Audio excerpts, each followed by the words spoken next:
जय भारत जय संविधान. नमस्कार. आपण पाहता IB7 न्यूज. IB7 न्यूज नेहमी आपल्याला मागची बातमी घेऊन येत असतो. आणि बघा, ही बातमी आहे स्वराज्य संस्थेच्या जे निवडणुका लागल्या त्या निवडणुकीच्या संदर्भातली बातमी. नुकतीच राज्यामध्ये वंचित बहुजन आघाडी आणि काँग्रेसची युती झाली आणि ही युती कशा प्रकारे झाली हे या व्हिडिओमधून आपल्याला दिसेलच. मात्र सुजातदादा आंबेडकर यांनी जे काही या ठिकाणी विचार ठेवले होते, जे काही आव्हान केलं होतं, त्यानुसार ही युती कशी झाली हे आपण बघूया.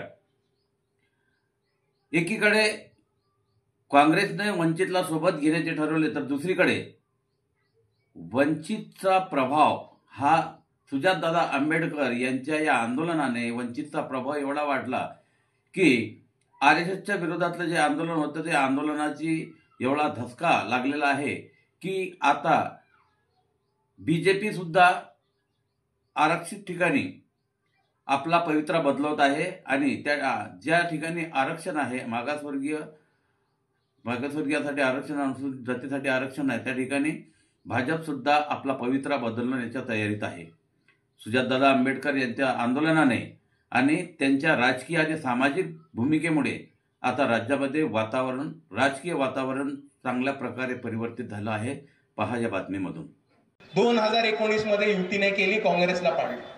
2024 मध्ये युतीने केली, काँग्रेसला बरोबर जागा दाखवली आणि आता काँग्रेसला बरोबर जागेवरती आणून समान वाटप, सन्मानाने 50-50 ची युती, 50-50% 50-50 ची युती करायला भाग पडणारा हा पक्ष हा वंचित बहुजन आघाडी. महाराष्ट्राचे काँग्रेसचे प्रदेश अध्यक्ष हर्षवर्धनदादा सपकाळ हे काही दिवसांच्या आधी वंचित बहुजन आघाडीचे नेते आदरणीय बाळासाहेब आंबेडकर यांची त्यांनी स्वतःहून भेट घेतली आणि त्यांना या परिस्थितीचा मुकाबला करत असताना एकत्र येण्याच्या संदर्भात आदरणीय बंटीभाऊंनी विनंती केली.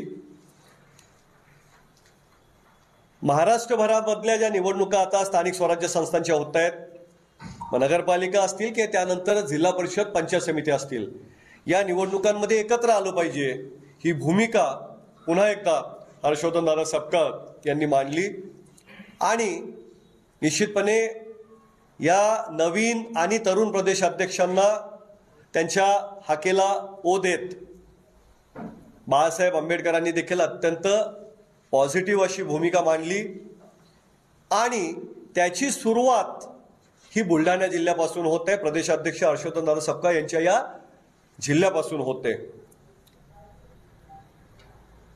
आम्ही वंचित बहुजन आघाडीचे जिल्ह्याचे नेते आणि काँग्रेसचे नेते हे मागच्या काही दिवसांपासून एकत्र बसले.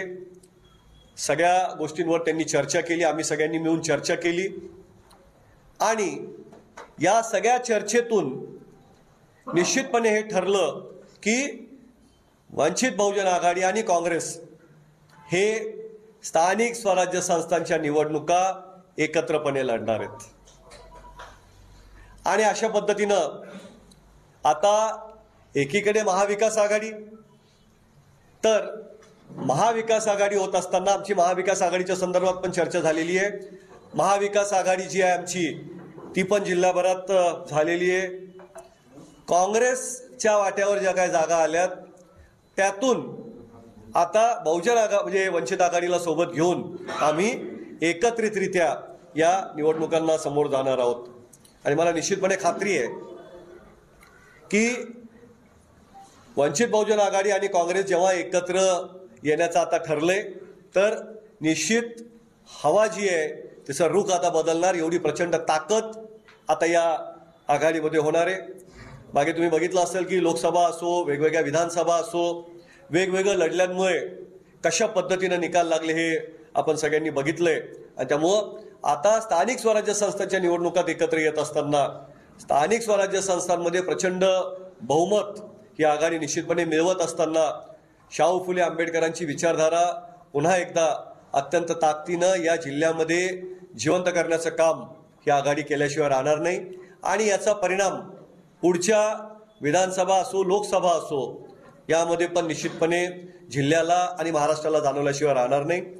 जे बुलढाण्यामध्ये झालं ती सुरुवात असेल. मागे नांदेडमध्ये पण अशाच पद्धतीनं तिथल्या मंडळींनी एकत्र येऊन ही आघाडी स्थापन केली.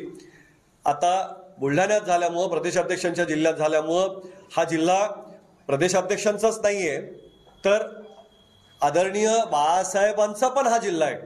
कारण लोकसभा मागच्या ते जे लढवत होते त्या लोकसभामध्ये बुलढाणा जिल्ह्याचा पण मोठा हिस्सा होता आणि त्यामुळं हा जिल्हा फक्त प्रदेशाध्यक्ष हर्षवर्धनदादांचाच नाही तर बाळासाहेब आंबेडकरांचाही हा जिल्हा आहे. आणि त्यामुळं दोन्ही या जिल्ह्यातले नेते जे राज्य स्तरावर, देश स्तरावर, बाळासाहेब तर देश स्तरावर पण नेतृत्व करतात, त्यामुळं हे नेते जेव्हा एकत्र आले तर खालचे आमच्यासारखे जे कार्यकर्ते आहेत ते देखील मनाभावापासून एकत्र आल्याशिवाय राहणार नाही, हा मला पूर्ण विश्वास आहे.